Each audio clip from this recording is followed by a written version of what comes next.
Senhor presidente, deputado Bruno Pedrosa, senhores deputados, senhoras deputadas, ontem eu ocupei a tribuna fazendo um preocupado, muito preocupado, alerta sobre a possibilidade de termos no Ceará um despejo violento de mais de 150 famílias acampadas no acampamento José Maria do Tomé.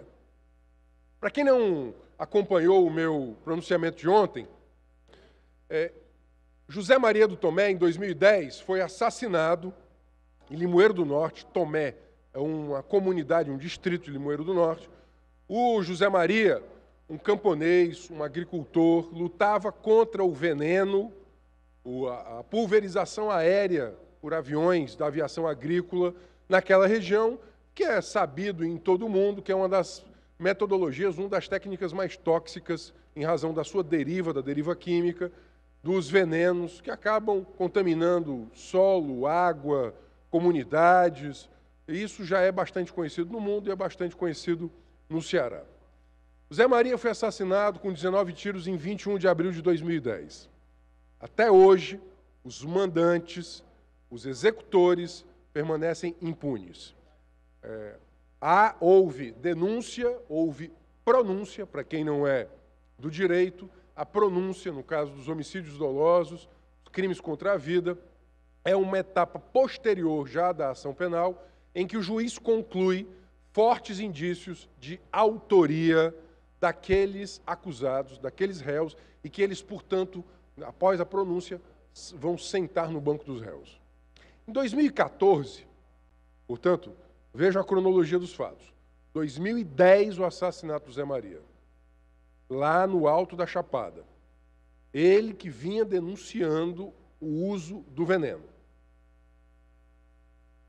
2014, 4 anos após o seu assassinato, e lembremos que desde 2010, Sociedade de Limoeiro, Sociedade do Ceará, os movimentos sociais do campo têm denunciado a violência que vitimou o Zé Maria e cobrado responsabilização.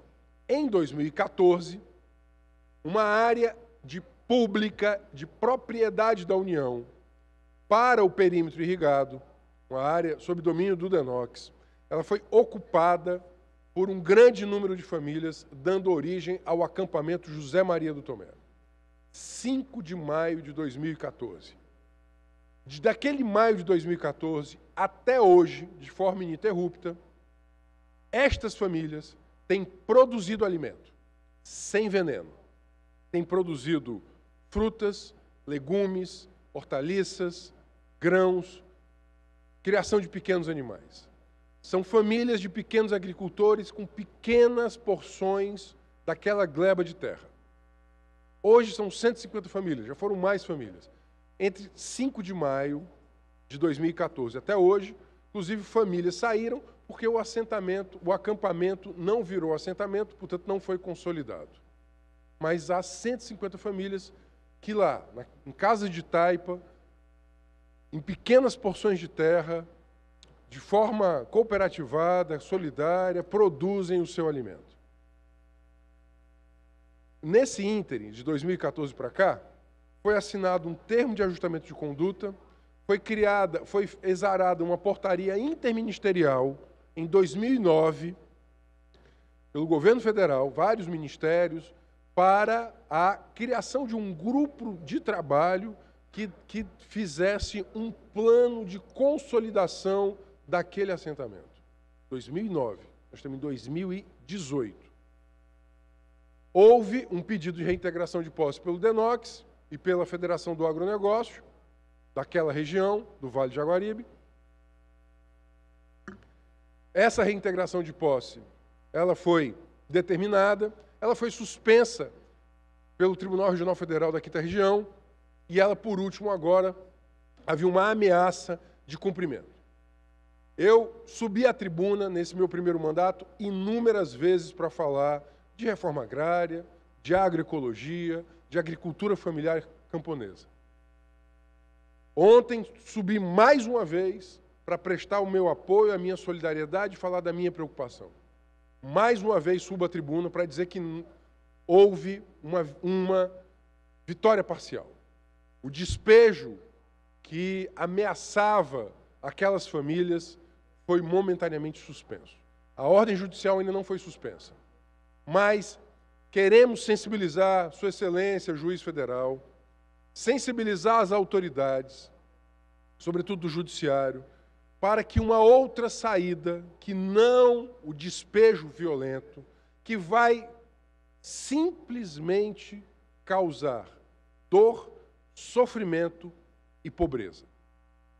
Eu quero atestar ao Judiciário Federal do meu país que eu conheço aquela área e que ela está produzindo alimentos para famílias camponesas, pobres, e que tiram daquela terra o seu sustento.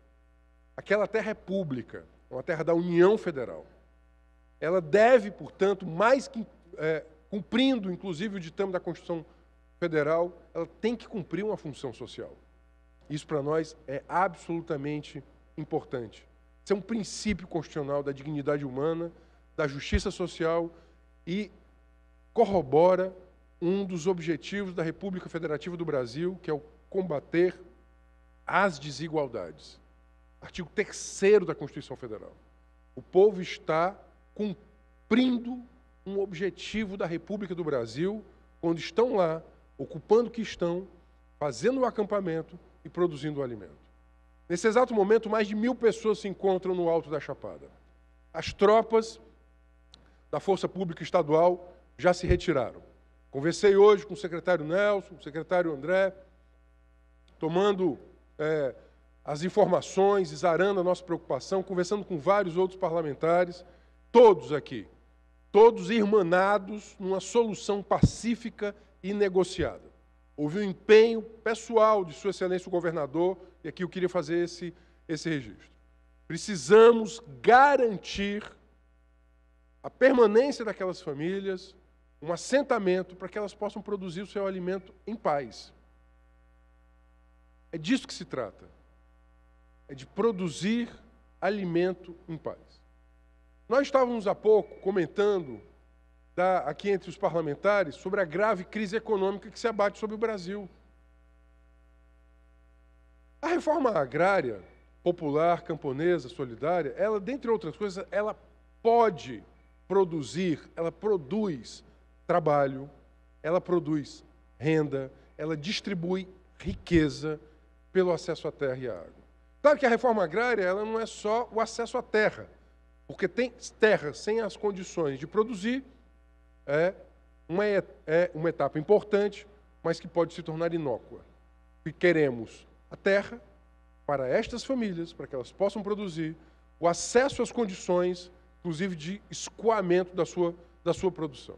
Mas, por agora, é importante felicitar a todas as autoridades que se empenharam pela suspensão de uma ordem de despejo violenta. Poderia ter acontecido uma tragédia hoje. Nós não queremos um Eldorado do Carajás em terra cearense.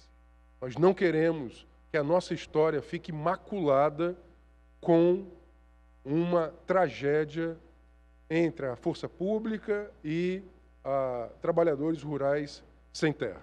Então, eu queria aqui, a um só tempo, informar, registrar o empenho de muitos que se deslocaram fisicamente até lá nesse momento, ou que estão também de variadas formas em várias instituições, né, desenvolvendo a possibilidade de uma saída negociada, e reiterar um apelo. Nós precisamos garantir àquelas famílias o acesso à terra, à água, às condições de produção, às condições de comercialização. O acampamento José Maria do Tomé, ele simboliza hoje, em nível nacional, a possibilidade de uma reforma agrária popular e ecológica. O que eles estão produzindo lá, sem a utilização de agroquímicos, sem a utilização de veneno, que serve tanto para o sustento daquelas famílias, permite acesso a dignidade daquelas famílias que antes eram famílias precarizadas no mercado do agronegócio. Por isso mesmo, subo à tribuna, como subirei ainda muitas outras vezes, espero, para defender a reforma agrária popular, ecológica e camponesa, prestar a minha solidariedade ao apoio aos movimentos sociais do campo, como o MST, o Movimento dos Trabalhadores Rurais Sem Terra, agradecer o empenho de todos aqueles, e aqui eu falo, obviamente, inclusive não sendo um parlamentar alinhado ao governo, sou de oposição ao governo, mas eu queria registrar o empenho que desde o gabinete do governador, Sua Excelência o governador, seus secretários, no sentido de deslindar essa situação ameaçadora por intermédio do diálogo. Queria afirmar isso mais uma vez. O diálogo nos permite construir consensos, nos permite construir agendas com base nas nossas convicções. Nós temos uma convicção penhorada na justiça social, no acesso que deve ser garantido por meio de políticas públicas à terra, à água e às condições de produção e de comercialização. Hoje nós evitamos, de conjunto, né, todos aqueles que se empenharam nessa tarefa do diálogo, evitamos, e que isso sirva de um bom exemplo, um desforço violento que poderia ter restado tragicamente. E que isso seja um aprendizado para todos nós. Nunca desistir do diálogo, nunca desistir da possibilidade de uma saída negociada e resguardar, sobretudo, os grandes objetivos da sociedade brasileira inscritos na Constituição Federal, que esse ano completa 3 décadas, entre os quais o combate às desigualdades e que a propriedade deva cumprir a sua função social. Por isso, eu queria fazer esse pronunciamento de registro, de apelo, de agradecimento e também de alerta, para que situações como essa não se repitam, que não haja mais ameaças e que, sobretudo, haja o empenho de todos na resolução de conflitos fundiários. Termino lembrando um projeto de indicação de nossa autoria, que indica ao governador do Estado a criação de um grupo de trabalho, uma comissão permanente de resolução de conflitos fundiários. Hoje nós temos um conflito fundiário rural, mas podemos ter também conflitos fundiários urbanos. Para evitar despejo, para evitar desforço violento, o que o desforço violento causa é só pobreza. Você coloca as pessoas na beira da estrada, sem ter para onde ir, famílias, idosos. Inclusive, esse é uma das principais preocupações do oficial de comando desta operação. Ao chegar à área, verificou, né, de forma inequívoca o fato de que eram famílias com idosos e com crianças e que, obviamente, esse desforço violento as colocaria em risco de vida à beira da estrada sem ter quaisquer alternativas. Pelo que nós entendemos da necessidade de uma comissão permanente de resolução desses conflitos fundiários. Queria finalizar dizendo que vamos continuar o nosso empenho para garantir o acesso à terra, à água daquelas famílias, porque elas estão produzindo justiça social. Um dos maiores desafios do Brasil continua sendo o da distribuição da riqueza do saber e do poder de forma equitativa, de forma justa.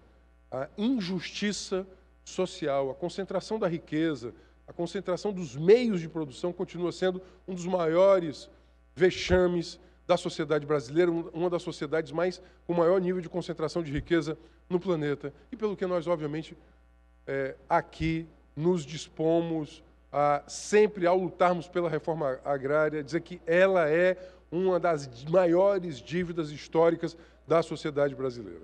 Muitas vezes as pessoas não compreendem adequadamente, não compreendem, né, com sensibilidade e com informação de boa qualidade o papel dos movimentos sociais do campo da cidade que ocupam terras improdutivas. Eles estão fazendo o que a Constituição diz, que a propriedade tem que cumprir a sua função social. E quando lá chegam, eles querem produzir. E eu queria convidar as pessoas que conheçam, por exemplo, este acampamento ao qual me refiro, o acampamento Zé Maria do Tomé. Ele está produzindo para aquelas famílias. Uma terra boa, uma terra fértil, o acesso à água, e que permite, obviamente, aquelas famílias a produção. O maior problema deles hoje é que eles estão submetidos a atravessadores que pagam muito pouco pela sua produção.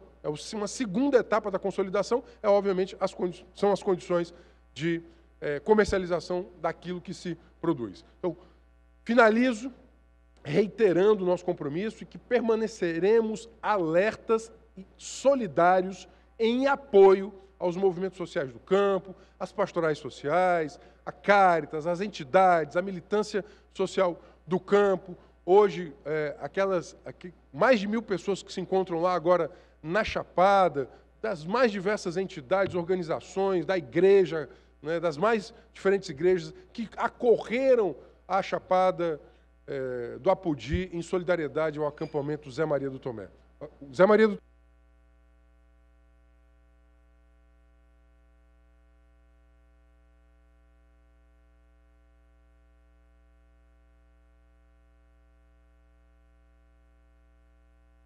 Para concluir, então, obrigado, presidente. Hoje, Zé Maria do Tomé vive em luta nos milhares de militantes sociais que acorreram à Chapada do Apodi.